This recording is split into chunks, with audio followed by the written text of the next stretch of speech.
जय Hind to all. आज की इस वीडियो में हम सेफ्टी एंड सिक्योरिटी के संबंध में बात करेंगे। जब हमारे कैडेट्स का कोई कैंप जाता है तो उसके दौरान कुछ सुरक्षा का जो पैमाना है उसका ध्यान रखना होता है, उसके बारे में आज हम बात करेंगे। तो सबसे पहले जो ये सेफ्टी एंड सिक्योरिटी टॉपिक है, इसको 3 भागों में बांटा गया है। पार्ट 1 जिसमें हम लोग बात करेंगे safety and security during camp training.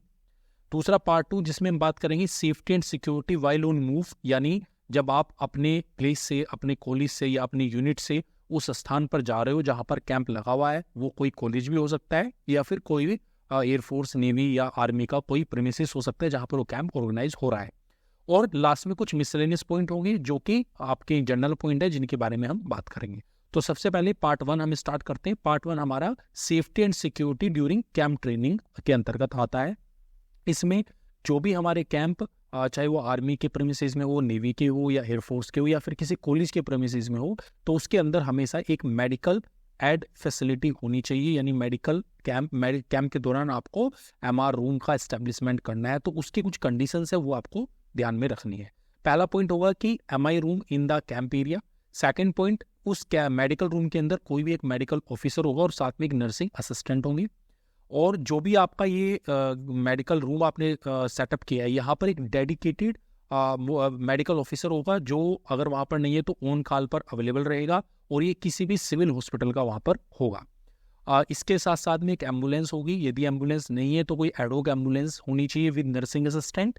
इसके साथ साथ में मेडिकल इमरजेंसी के लिए कुछ मेडिसिन और जो किट होती हैं वो इंश्योर करनी होती है कि जो हमारी एक्टिविटी होंगी, बच्चे स्पोर्ट्स करते हैं या फिर बच्चे को फीवर हो गया या फिर खाने से कोई प्रॉब्लम हो गई, तो ऐसी स्थिति में कुछ जरूरी दवाइयाँ भी वहाँ पर आवश्यक रूप से होनी चाहिए।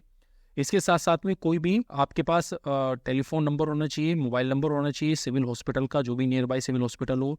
कोई भी आपका जो मेडिकल ऑफिसर है उसके जो कैंप ऑर्गेनाइज करा रहे हैं उनके पास मेडिकल ऑफिसर का फ़ोन नंबर होना चाहिए, और जो भी सुपरवाइजर स्टाफ है उनके साथ भी कॉन्टैक्ट होना चाहिए।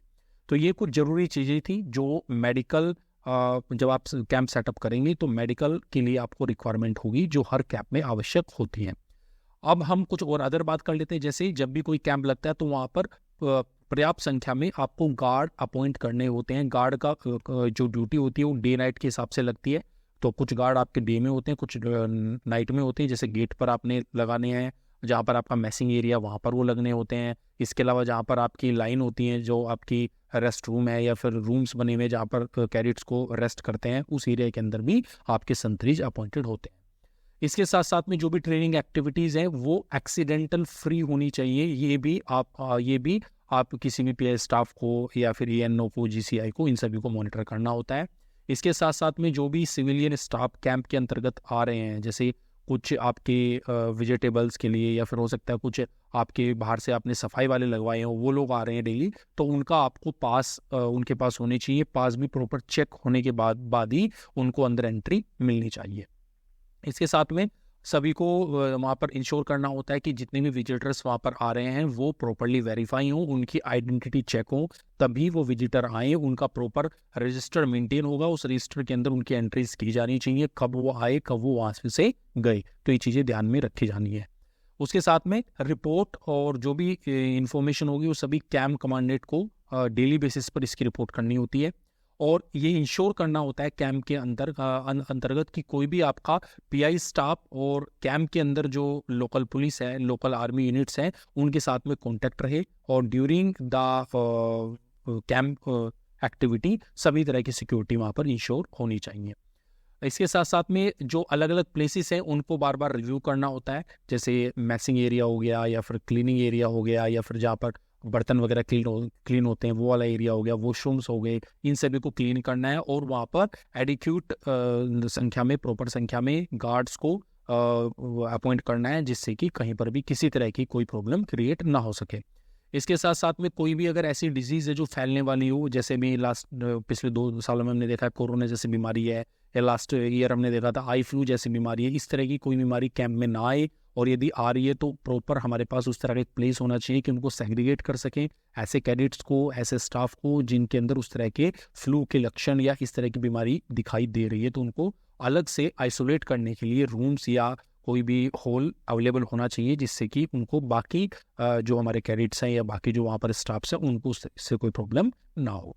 तो ये थी। इसके अलावा रेजिमेंटल पुलिस अंदर अपॉइंट की जाती है, उसमें एक सार्जेंट होता है और 6 कैडेट अपॉइंट होते हैं और वो सभी डिप्टी कैंप कमांडेंट के अंडर में कार्य करते हैं। और इसके साथ साथ उन सभी का कार्य होता है जो अपॉइंट किए गए हैं कि जो भी विजिटर्स आ रहे हैं उनको एंट्रीज को रिकॉर्ड करना और उनका अराइवल और डिपार्चर टाइम भी उसके अंदर मॉनिटर किया जाता है।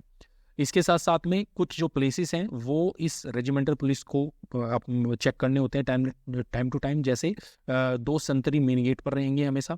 इसके साथ साथ में 2 संतरी वाटर पॉइंट पर रहनी चाहिए और जो संतरी होते हैं मेन गेट पर वो इंश्योर करेंगे कि कोई भी कैडेट कैंप को नहीं छोड़ेगा without any prior permission of commanding officer. यदि ये आउट पास उसके पास है तो ही वह बाहर जाएगा। जितने समय के लिए उसको आउट पास मिला है तभी वो बाहर जाएगा, अन्यथा वो बाहर नहीं जाएगा। ये कुछ फायर प्रिकॉशंस हैं जो कि वहाँ पर मेंटेन करने होते हैं। तो फायर ऑफिसर नॉमिनेटेड होना चाहिए जो कि कैंप में फायर फाइटिंग से संबंधित जानकारी देगा और अलार्म बीच बीच में प्रैक्टिस होनी चाहिए, मॉक ड्रिल होनी चाहिए जिसमें कि फायर अलार्म प्रैक्टिस के साथ में कैडेट्स को इस तरह की जानकारी मिलनी चाहिए कि किस तरह से आप अगर इमरजेंसी सिचुएशन आ जाती है तो किस प्रकार से आप अपने आप को सेव करोगे और अपनी जान को वहाँ पर बचा सकते हैं। तो ये कुछ जनरल इन्फॉर्मेशन थी जो कि safety and security during camp training के अंतर्गत दी जाती है।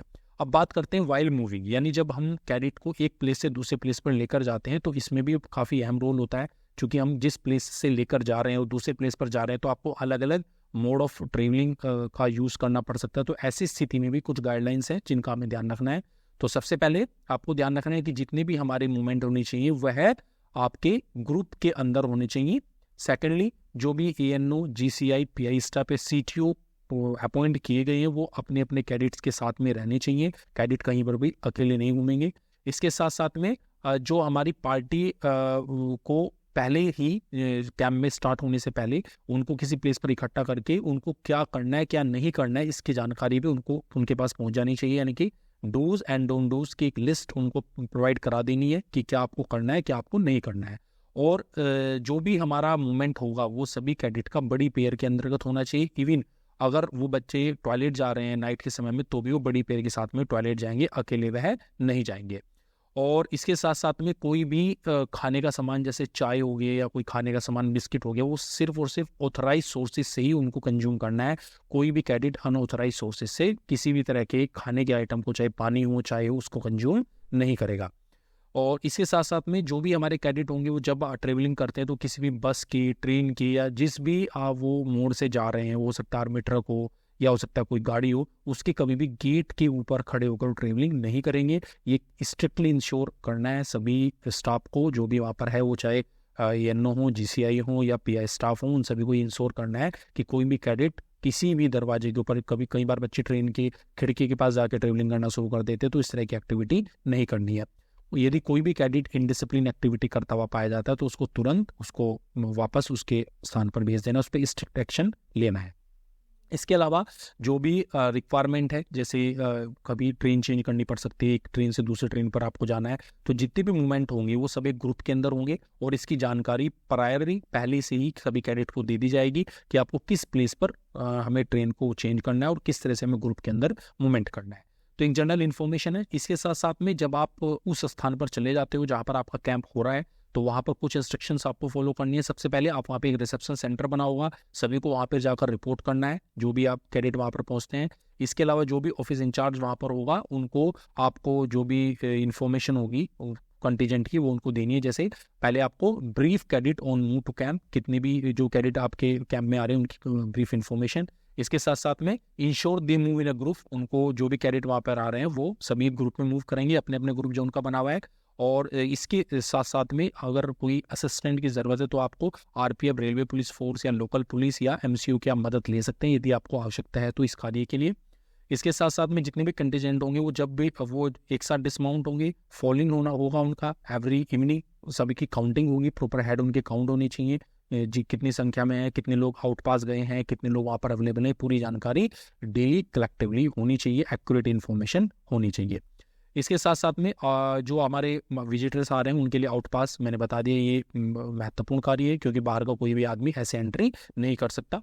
इसके साथ साथ में जो भी कैंप आपके हो रहे हैं उन कैंप के अंदर प्रॉपर प्लान के थ्रू आपको वर्क करना है कि यदि आप कोई भी कैंप ऑर्गेनाइज करा रहे हो तो ऐसा नहीं होना चाहिए कि आपने वो वाटर बॉडीज के पास में ऑर्गेनाइज करा लिया तो कैडेट वहाँ पर नहाने चले गए। तो इस तरह की चीज़ों को ध्यान में रखना है, यानी कि कोई भी नदी के पास में, रिवर के पास में, किसी वाटर बॉडीज, झील के पास में, झरने के पास में कैंप को नहीं रखना है, रेलवे लाइन के पास में नहीं रखना है और हाईवे से भी दूर रखना है। तो ये कुछ सिक्योरिटीज़ हैं जिसमें हमें कैंप की लोकेशन को फाइंडिंग करते हुए ध्यान रखना है कि कोई भी वाटर बॉडीज वहाँ पर ना हो, कोई रेलवे लाइन ना हो, कोई भी आपका हाईवे ना हो और किसी भी तरह का लेक ना हो जिससे कि कैडेट वहाँ पर जाकर कोई भी ऐसी एक्टिविटी कर सके जो कि उनके लिए डिज़ायरेबल ना हो। इसके अलावा वैल्यूएबल या कैश, जो भी कैडेट्स के पास में वैल्यूएबल चीज़ें हैं, पहले तो उनको इंस्ट्रक्शन मिलनी चाहिए ड्यूरिंग बिफोर द कैंप कि कोई भी बहुत आवश्यक ऐसी केवल अपनी आवश्यक वस्तुएं लेके जाए, ऐसी कोई चीज़ जो बहुत ज़्यादा महंगी हो, बहुत उसके अंदर कॉस्ट इन्वॉल्व हो रही है, उसको कैंप में ले जाने की आवश्यकता नहीं है।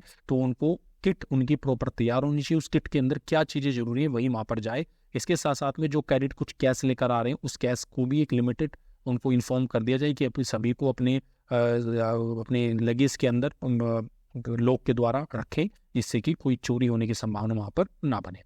इसके साथ साथ में डेली रोल कॉल होनी चाहिए। जब भी कैडेट्स हमारे आते हैं इवनिंग में तो सभी की रोल कॉल होगी और कोई भी अगर इन डेंजर, कोई भी अगर खतरा है, कोई भी ऐसी एक्टिविटी नहीं करानी होती जिससे कि कैडेट की लाइफ को कोई खतरा हो या इस तरह की संभावना आए।